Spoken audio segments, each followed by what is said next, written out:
Bagaimana sahabat Bawaslu di Kulon Progo ini, lomba-lomba mural, lomba puisi itu kan bagian dari inovasi. Tidak semua daerah bisa melakukan. Sengaja tadi menjaga kesehatan. Makanya tidak berubah, tapi merubah badan saya.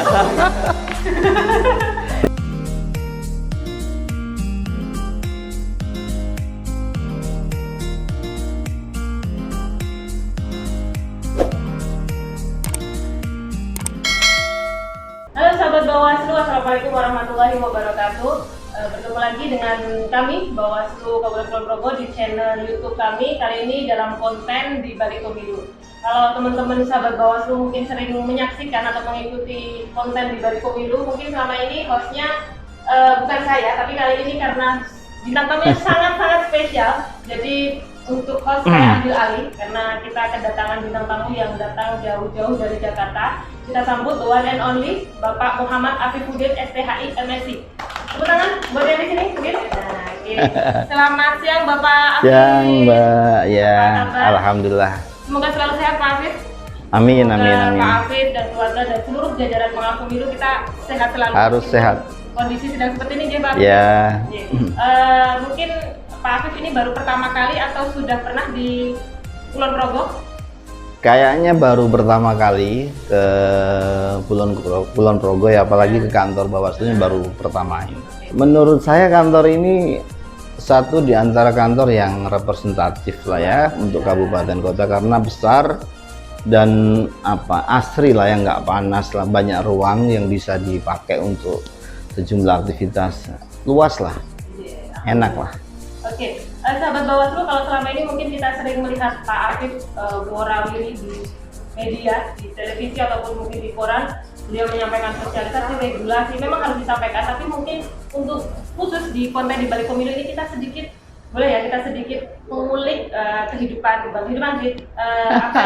profil Pak Afif yang mungkin masih banyak yang belum tahu, terutama sahabat-sahabat Bawaslu semua.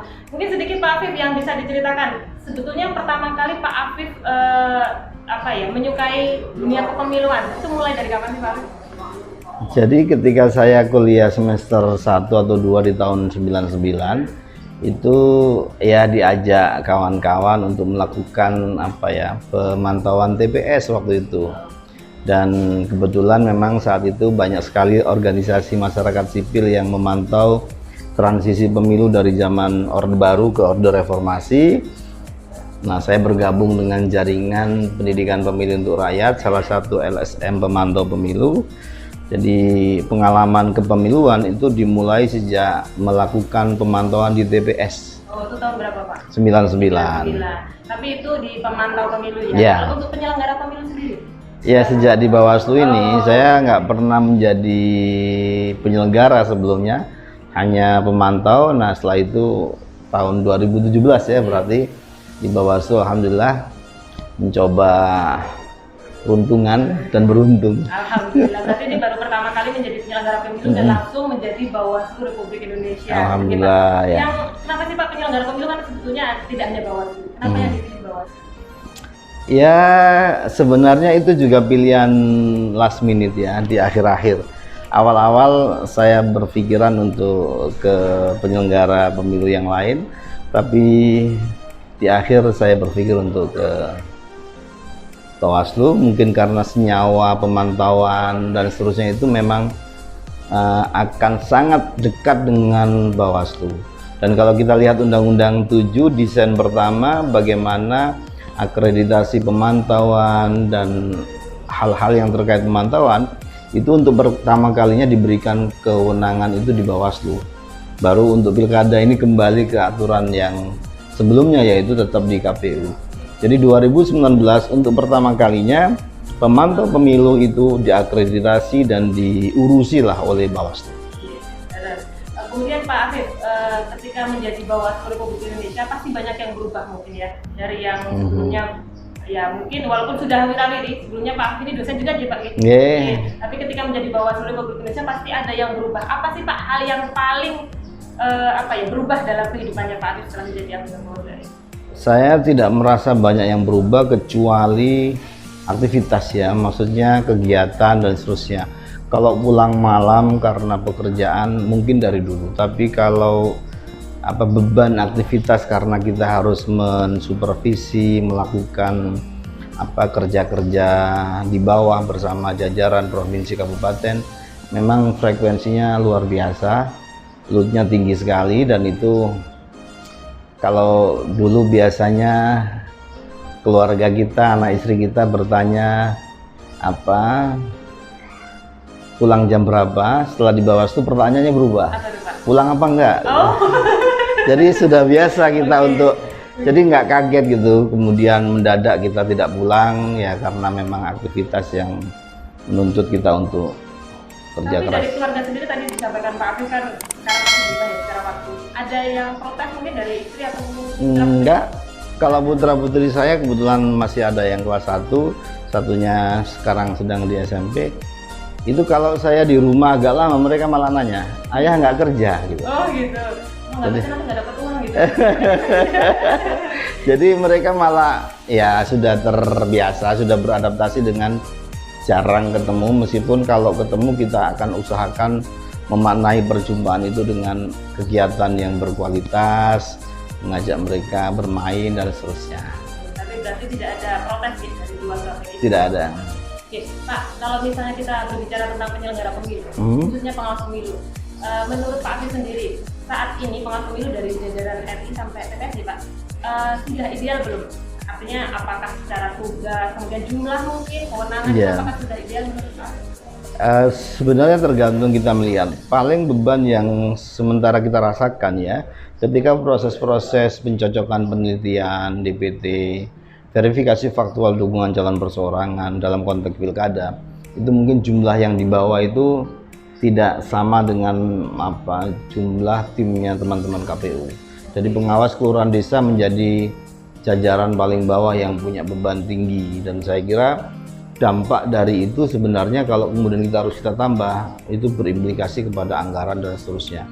Tapi dari sisi lompatan kewenangan, Undang-Undang 7 terutama di pemilu 2019 itu sudah sangat luar biasa sebenarnya, memberi kewenangan Bawaslu. Bahkan menurut saya banyak orang yang tadinya tidak berpikir bahwa kewenangan Bawaslu sampai seperti itu, dan begitu kewenangan ini dijalankan karena ada kasus, mereka terkaget-kaget. Misalnya soal penanganan pelanggaran administrasi cepat dalam proses-proses rekapitulasi yang terjadi, kemudian pengawasan kita yang sampai punya apa yang kita sebut dengan Siwaslu, betapa kita mendokumentasikan hasil yang ada di C1 Plano itu sebagai sumber data awal. Kalau ada orang menyoal berapa perolehan suaranya, itu adalah hal baru, dan sejumlah inovasi lainnya, termasuk banyaknya hal baru yang kita memang dorong di Bawaslu kali ini. Itu semoga saja menjadi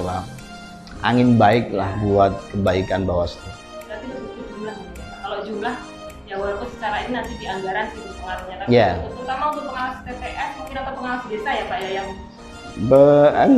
kalau untuk tahapan di TPS-nya kan kita sudah punya pengawas, sudah punya tuh.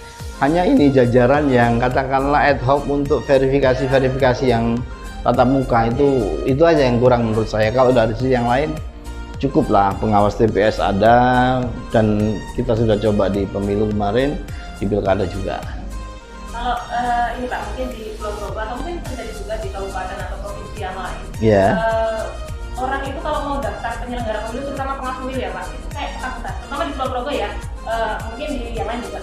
Artinya ketika kita menjadi pengawas pemilu kan kita menegakkan regulasi, di mana di situ mungkin akan bersinggungan dengan orang-orang yang mungkin tidak suka dengan kita. Nah itu kan bentuk yang keberanian nih Pak. Nah itu Pak Afif sendiri melihatnya seperti apa? Iya, oleh karena itu memang penting cara kita mendekati, kemampuan kita punya komunikasi dan menjalin hubungan baik dengan para pihak. Ini kan soal cara, bisa jadi kita mau melarang, tapi kalau caranya lebih persuasif, itu kadang-kadang orang juga enak kok menerimanya. Jadi dibutuhkan keterampilan komunikasi yang lebih untuk menyampaikan ke jajaran, termasuk bagaimana kita membangun hubungan dengan pihak lain, tokoh agama, tokoh masyarakat, tokoh adat misalnya, tokoh kepemudaan, untuk bersama-sama kita menjadi apa yang kita sebut sebagai mitra pengawas. Maka tadi saya bilang, apa yang disebut dengan kewenangan pencegahan itu di situ samudranya sangat luas, di situ butuh inovasi, di situ butuh kolaborasi dan kerjasama. Kalau itu beban kita pegang sendiri tentu akan berat. Nah, pencegahan ini nggak berbatas. Inisiatif, inovasi, kreativitas, nah sebagaimana sahabat Bawaslu di Kulon Progo ini, lomba-lomba mural, lomba puisi itu kan bagian dari inovasi. Tidak semua daerah bisa melakukan, atau tidak semua daerah mau melakukan. Kadang orang bisa tapi tidak mau. Nah, disitulah pentingnya kita mengerti kebutuhannya apa, kita mau melakukan, dan kita kemudian peduli kualitas pengawasan kita. Nah, itu tadi perbincangan kita dengan Pak Afif ini sebetulnya belum selesai Pak, karena tadi kan perbincangan yang agak lama. Tapi nanti setelah ini kita ada sesi yang kedua. Sesi kedua ini lebih cepat Pak Afif. Kita coba bertanya untuk hal-hal yang cepat. Ini kalau hal yang cepat itu biasanya jujur, jawabnya jujur. Nah, ini coba kita ada beberapa pertanyaan. Yang pertama Pak, ini nanti dijawab cepat ya Pak? Oke. 3 hal yang paling disukai oleh Pak Afif sebagai pengawas pemilu. Ya, datang ke daerah, menemukan masalah, kemudian harus satu kata apa enggak? Ya enggak, 3 hal Pak. 3 hal. Menemukan masalah. Iya, datang ke daerah, menemukan masalah, kemudian makan bersama untuk menyelesaikan masalah. Jadi di kantor di mana-mana ruangan saya sangat terbuka untuk semua orang, nah, gitu. Satu lagi Pak, tadi kan baru. Dan yang ketiga saya kira saya suka olahraga jalan ya. Ya, iseng aja Pak. Menjaga kesehatan. Loh, kalau kita nggak sehat kita nggak bisa ngawasi. Artinya itu yang paling muncul di benak kita dan sering kita lakukan. Kemudian Pak, 3 kebiasaan yang tidak berubah setelah menjadi Bawaslu Indonesia. Ngopi sama teman-teman, nggak banyak berubah. Kemudian bermain medsos itu sejak saya sebelum di Bawaslu. Atau sekarang lebih mungkin gitu ya Pak? Nggak, mungkin teman-teman di jajaran aja kemudian lebih banyak follower. Kalau saya sebelumnya sedikit, mungkin sekarang jadi agak banyak. Satu lagi Pak, yang nggak berubah? Yang nggak berubah apa ya? Saya suka makan, tapi nggak berubah. Sama. Iya. Seleranya juga sama. Dan itu tidak berubah. Suka makannya tidak berubah, tapi merubah badan saya. Kenapa dia? Porsinya mungkin Pak. Porsinya yang lebih besar sekarang. Karena kan keliling kemana-mana. Iya. Menikmati semua. Oke, ini Pak terakhir 3 barang yang tidak boleh ketinggalan saat bekerja. Ini diurutkan dari yang paling penting Pak. Coba. Handphone. Jam tangan. Parfum. Handphone, jam tangan, parfum. Pernah nggak Pak? Ini kita bahas sedikit ya mungkin yang terakhir. Pernah nggak dari 3 itu pernah ketinggalan gitu Pak? Pernah. Terus gimana Pak? Apa yang ketinggalan waktu itu apa Pak? Jam tangan paling ya. Ya kalau itu biasa aja. Kalau handphone kadang-kadang saya minta diambilkan gitu.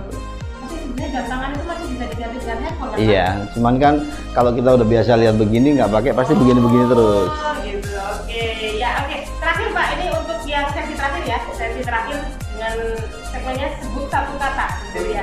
Nah, ini Pak biasanya sering ya kalau kayak gini ya. Ini misalnya nanti saya menyampaikan satu buah kalimat atau kata, nanti Pak Afif menyebutkan dan benar. Misalnya saya bilang Bawaslu Kulon Progo, Pak Afif bilang keren. Contohnya itu, contoh yang mengintimidasi. Oke, pertama Pak Afif, politik. Bagus. Integritas. Wajib. Daftar pemilih. Akurat. Politik uang. Berantas. Netralitas. Harus. Keluarga. Sakinah. Pak Afhan. Ketua. Bawaslu. Mengawasi. Oke.